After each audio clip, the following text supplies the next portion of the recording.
Welcome to the CX Sessions from the Customer Experience Innovation Institute. Every episode, we provide an innovative perspective on customer experience from the people who are changing your world, one experience at a time.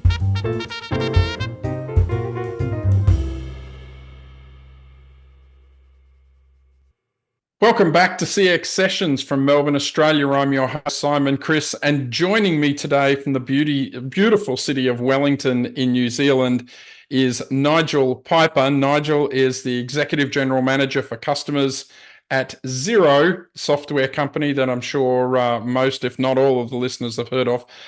Nigel, welcome to CX Sessions. Thanks very much, Simon. It's great to be here. Thanks for having me. I'd love for you to do a little bit of a self-introduction. You know, you're in New Zealand, and some parts of the world haven't heard where that is, but most have. A little bit about Nigel. Look, I'm a Wellington boy. I've sort of grew up in Wellington, travelled a bit, again, as everybody does in New Zealand because you're so far from the rest of the world. Came back home to New Zealand, picked up a few jobs, and really probably fell into the customer service side of things. I had certainly worked in advertising in the UK, but coming back to New Zealand, sort of fell into my first customer service job, got a little hankering for it, sort of enjoyed it, loved the interaction with customers. And then I've moved a couple of times between government and private, and then today I work for Xero. And you've been with Xero for a while, right? I'm very lucky. I always say that if I had to apply for a job at Xero today, I wouldn't get it. But I've been around Xero now for about 11 years. And so when I joined, we had about 100,000 customers, which felt like this enormous number. I had around 50 people in a pretty formative stage of a customer experience team. And then obviously over those years, sort of grew the team, dabbled in a bit of tech, and really have enjoyed as we've grown to 3.95 million customers today. I think close to about 4,000 people around Xero. So certainly seen lots of growth and change in that time. Yeah, incredible. And what do you think CX means for Xero? Look, I think there's this beautiful, deep-seated belief around the customer experience. This is all of our values, all of our software is all about how to help small businesses grow, have visibility over their financial affairs, make it easier to run their business. And so for me, this customer experience is all about how to help customers get the most out of using Xero, to find the feature, to save some time, to be able to spend that time with the family rather than doing the books on a weekend or on a night. And so for me, service is about absolutely unlocking value, but just this utter belief that just helping people do the right thing and helping people be successful.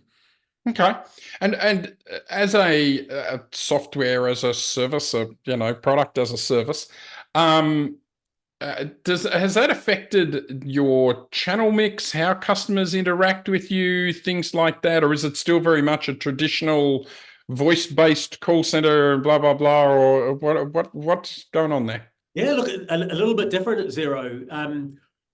Obviously Xero was born in the cloud, but really importantly, Xero was born post-internet. And why that's interesting to me is the way that you talk to a customer, the way you can interact with a customer is very, very different from, say, a government department, a utility organization, or a bank that traditionally had to use telephone and voice as a way to connect. At Xero, because again, we're digital, we believe that we can interact with customers in a digital experience. And so we don't have an 0800 number, we don't have chat, we use content, and making sure that we can bring content, contextually rich content, to a customer in real time. So if a customer has a problem, if they ask a question, we can surface through the power of digital content that really solves their question or query really, really quickly. So quite a different sort of setup, but that's allowed us to be a little bit unique in terms of how we grow, what we think about, how we serve our customers. But again, unique opportunity, so a unique way of serving customers. So if customers are predominantly self-serving, where do you take that opportunity to kind of get customer feedback, or do you use traditional NPS type measures and things like that, or? Yeah, absolutely. I think NPS is a pretty stable sort of way of measuring for customers. We've got some fantastic feedback. We serve sort of two primary channels, Simon. Like we have our accountants and bookkeeper channel, and then we have obviously our direct customers. Joe the plumber might just come through our .com site and sign up to use Xero. Simon the AI guy uses. Yep. There we go. Thank you for being a customer. And so we can do some quite different things. But yes, absolutely, we look at NPS. We look at by region, by customer segment. We have the ability for people interacting with us to give us some feedback on if they have to raise a case and talk to one of our degree level accountants that we have looking after customers. They can give us some feedback on in terms of how well we've done. We get it through our community forum. So there's lots of ways for customers to give feedback. And we're really happy with that. I think service is changing, Simon. I think it's again, from a pretty traditional way of looking after customers that I talked about around government and utility companies. But I think the new way and how we think about service in the future is going to be really, really interesting. I'd like to think that we're in sort of like ahead of that, but it's nice to see just this changing way of how to serve customers and what customers expect from service. If you're digitally first, which clearly Xero is, do you think that changes customer expectations? Like, do you think there's a higher expectation that you're using the latest generative AI tools or bits and pieces, or? I think generally there's a higher level of expectation. I think that's a good thing. I love the fact that customers have high expectations. Take personalization for instance, that people now really, really expect that who they are, where they are, how important they are, what likely they could be asking you about, whether it's a feature or a service or something, and that yes, absolutely, you've got to keep that information private and secure and well looked after. But they expect you to use information that you know about them to deliver a better experience. So that's one side of it. We're quite I'd say early in our Gen AI solution. We've gone live with that in what's called our Xero Central portal in about the last sort of 6 weeks, 8 weeks. Okay. Our customers are really interested to know how we intend to use it, how they can use Gen AI in their accountancy practices, for example, or their businesses. And it just sort of goes to highlight small businesses have really been underrepresented in terms of technology and their access to technology, and then how they can use technology to be more efficient. And so there's this real appetite from our customers, not just to use Xero, which is great, but to actually understand technology and how it can help them. Yeah, I could see how that would work. What are you seeing in the market generally around CX, and particularly around current challenges that we're all facing, or even that just Xero's facing? Yeah, look, I think I echoed on the personalization. I think that's been a real change over the last couple of years. I think the more traditional ways that when I started my career in terms of how we engaged, and that was again traditionally a telephone. I think that's starting to flip from probably a reactive model to more of a proactive reach. So the days of service organisations just waiting for someone to contact them, I think, is changing. I think the reality is more and more companies are looking for opportunities to reach out and engage with customers more proactively, because that could be helping them with something that they know they needed to do. It could be that they've identified something that the customer might need some help on, or just to improve the experience. So I think there is this changing nature of reactive to proactive. And I know sales and collections have traditionally been more proactive or outbound, but I think you're seeing that across many more industries as we sort of go forth. What any internal struggle? Like, is there a struggle to get staffing? Is there a struggle to change mindsets? Yeah, look, I think it's a challenge. As we've grown very, very quickly. I don't think we could have hired the amount of people that we would have needed in a pretty traditional way of working. And so that's always been in the back of my mind, that technology acts as this enabler to bring efficiency. certainly, I think, aids to delivering a better support experience for a customer. Technology can help with that. Again, understanding of who a customer is. So I think you see a lot of change with that. I think you're also seeing lots and lots of change around this concept of a cost center or a profit center. I think people are absolutely saying that customer service is just so critical for the values of an organization. Long term, it adds so much more than just cost or profit. It's your entire way that customers are treated. They appreciate Xero. They appreciate companies. That starts with service. It starts with customer service. And I think you're seeing this nice change away from, some pretty, I'd say, traditional, pretty unattractive measures like average handling time or after call work. And I'm struggling to even remember those times, but it's not that anymore, Simon. I think we're seeing this lovely change now. Just do the right thing by the customer, spend the time that's needed, look after them, care about them, have a really growth mindset around what does the customer need, what can we do with them. And so we're not tied down by, again, those traditional measures. There's a real new way of thinking about service, looking after customers, which has been a little bit long overdue, but I'm delighted to seeing what we see now with service. Yeah, absolutely. And just to unpack it a little, you mentioned before that 6 or 8 weeks ago, you've dropped a bit of a generative AI tool into your portal. Can you talk a little bit about that, what that's so again, we've always been content based. So traditionally, the experience would be a customer would ask a question. We would use AI, and we've done that for sort of 5 years, and we would surface articles or snippets that can actually answer that question. And then it could be, customer could look in for a little bit more detail. They can see the context behind that answer. But what we've done now is effectively we brought a Gen AI solution into effectively our header. And so if somebody asks a question, we've got a Gen AI tool that takes all of the content from all of the places and surfaces up in a beautiful, quite clean, modern way. So more of a list view. So and then we'll link off to the articles where we've actually got that knowledge from. So again, if a customer wants to deep dive a little bit more, look at a little bit more context, they can do that. But effectively, we can surface all of the content we hold and then present that in a pretty cool way to a customer. So we've seen some fantastic success from that. People have certainly embraced it, maybe because it's a little bit new, but they certainly love the speed and the way that information populates. And we've had some fantastic feedback.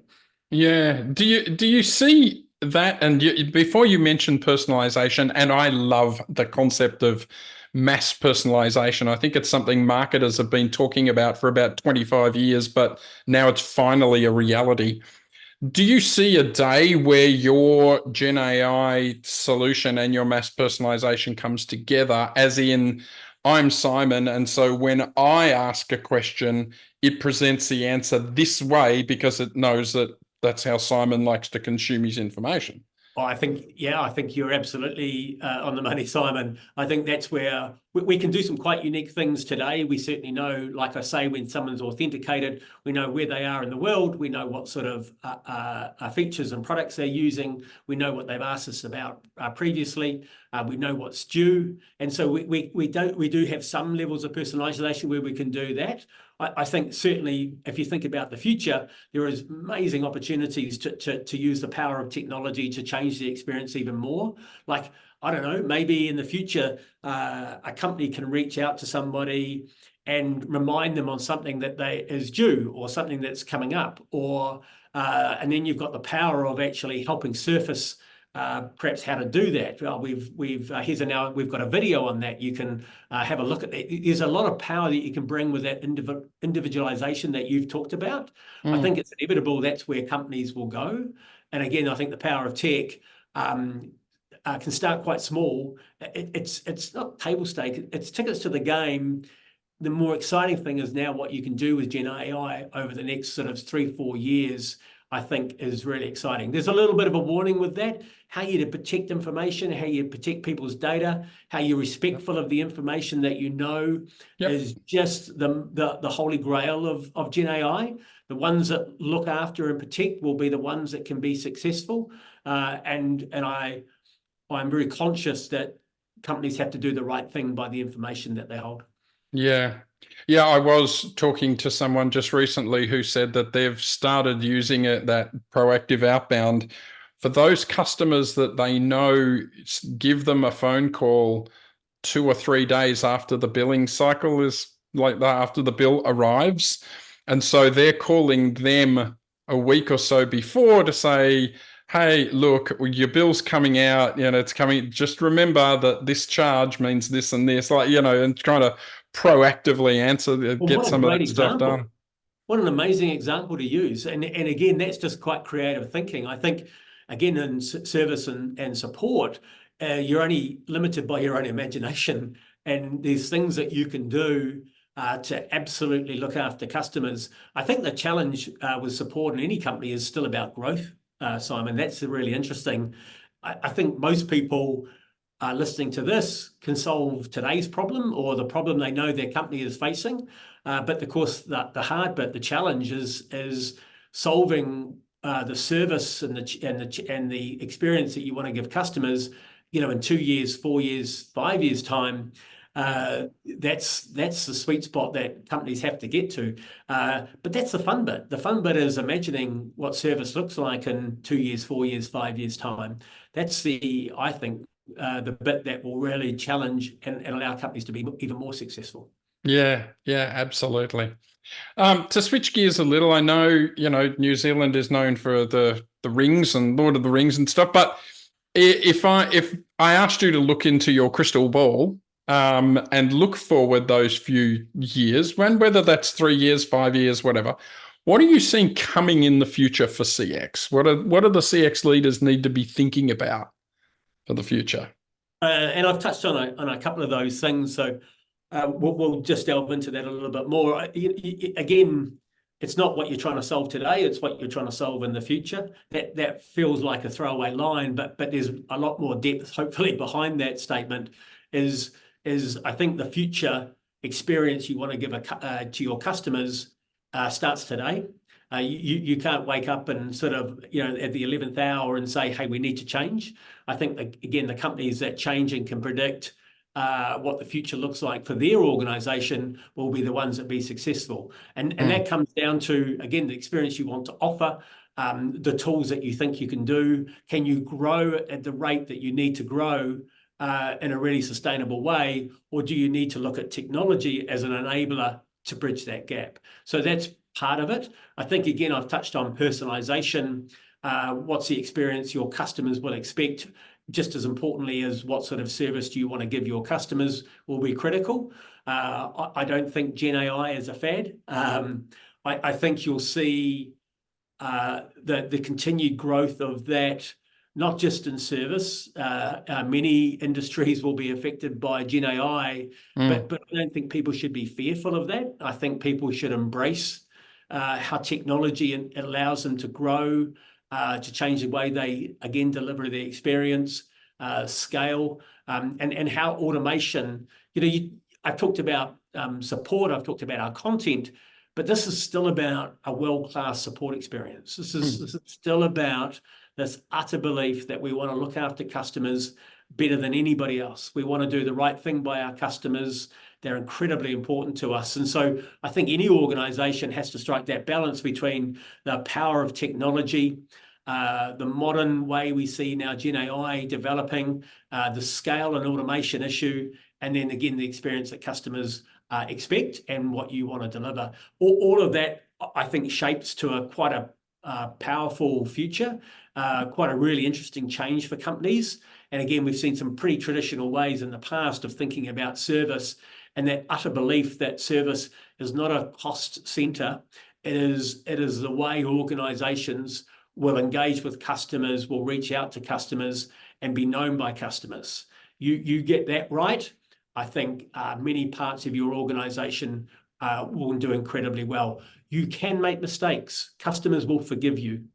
Customers will forgive you if you care enough and look after them enough And so I think customers are really respectful for the fact that organizations sometimes make mistakes, but it's how you recover from those mistakes, how you acknowledge those is really, really important, again, around how you're perceived and recognized by your customers. Yeah, wow. There's some real insights in there. There's definitively a cultural shift that would need to occur in a number of organizations to get to where you're talking about. That might be a difficult journey for some corporations. Yeah, and I think it's easy to say just to embrace it. It's not that easy, but I'm always motivated by being different, Simon. Like how do you be different from everybody else? For my sins, I'm a great Seinfeld fan, and there was this great episode where George decided to do the complete opposite on everything that he would traditionally have done in a day. Don't judge me on that. And I started thinking, well, why don't you do the complete opposite, Nigel? Like, why don't you think of customers or how you want to deliver service to them differently? And so again, we've moved to a more proactive way, engaging and reaching out to customers in a reactive way. We've thought of technology differently. Again, we don't have an 0800 number or a way to come inbound like that. We sort of see and want to be a little bit unique around what the future looks like for customers. We're lucky, yes, because we're a digital company and we've always been a digital company. But again, I think there are lots of opportunities for organizations to stop and think about what the experience again looks like in the future, what would need to change. And the fun bit is change and being a bit different. Yeah, absolutely. I'm a little bit like you. I'm a divergent thinker. I'm always about innovating and just how else could we do this and why are we doing it this way? And the answer most often is, because we always have. Absolutely. The powers of being a little bit different and thinking differently around, again, service and the way you want to be known. And that's the fun bit, I think, of our industry and the way that we can use all of those powerful levers to change the experience for our customers.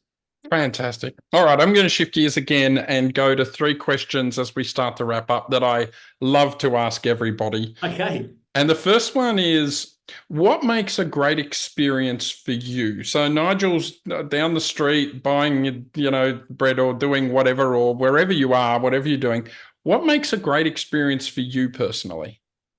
For me is where I'm surprised.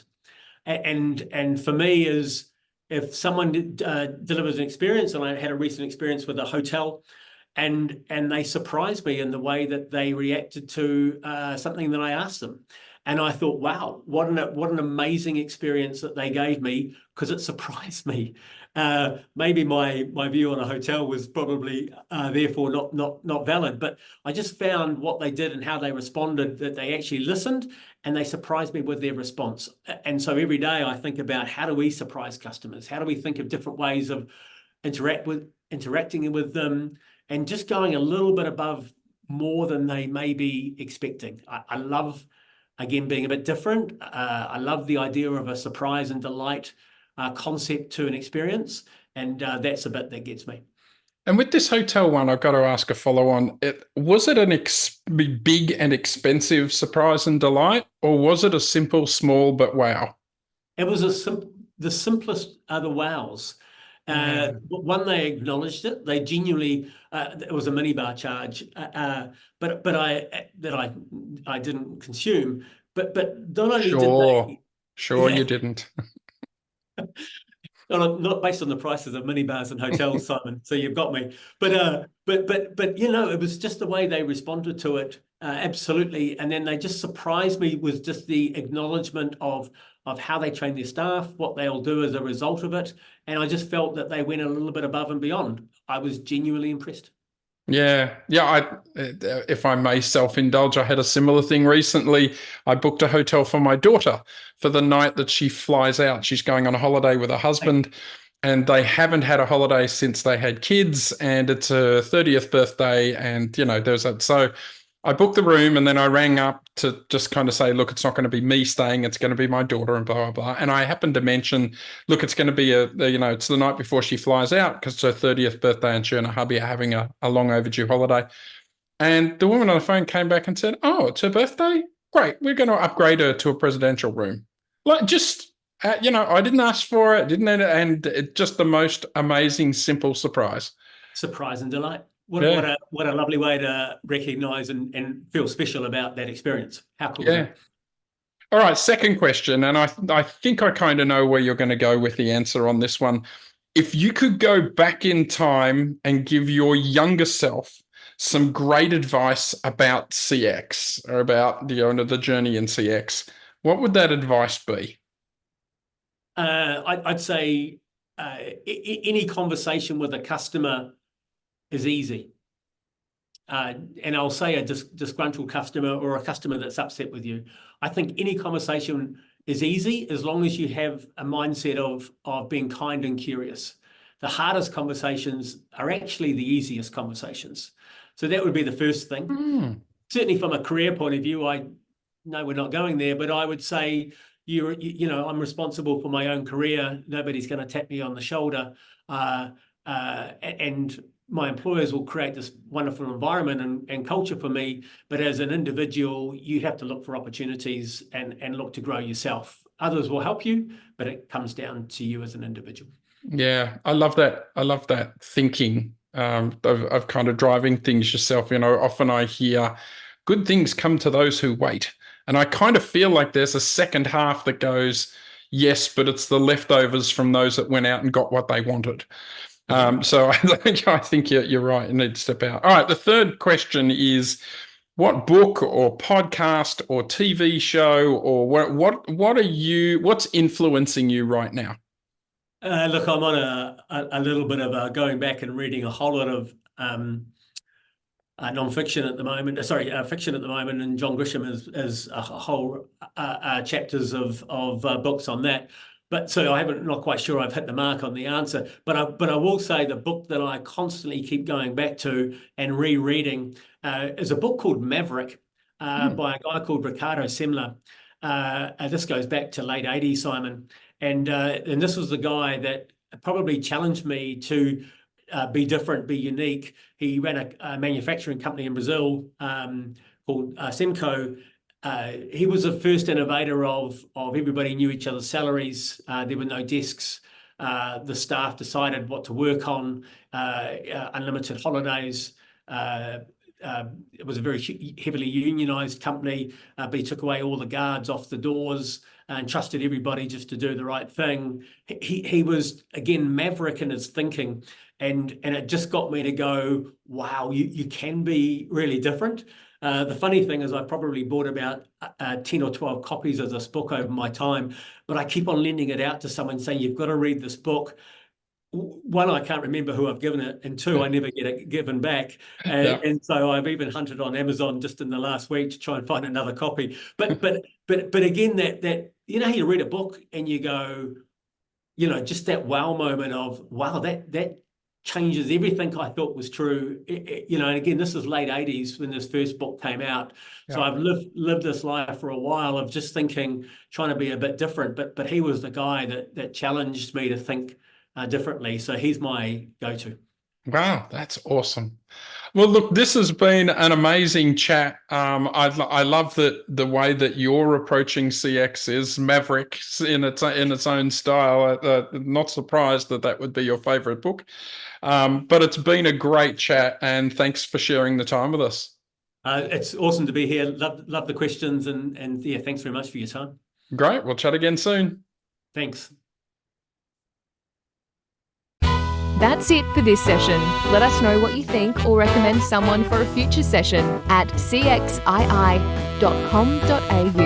This podcast is brought to you by the Customer Experience Innovation Institute. Thanks for joining us, and tune in again soon to hear more CX sessions.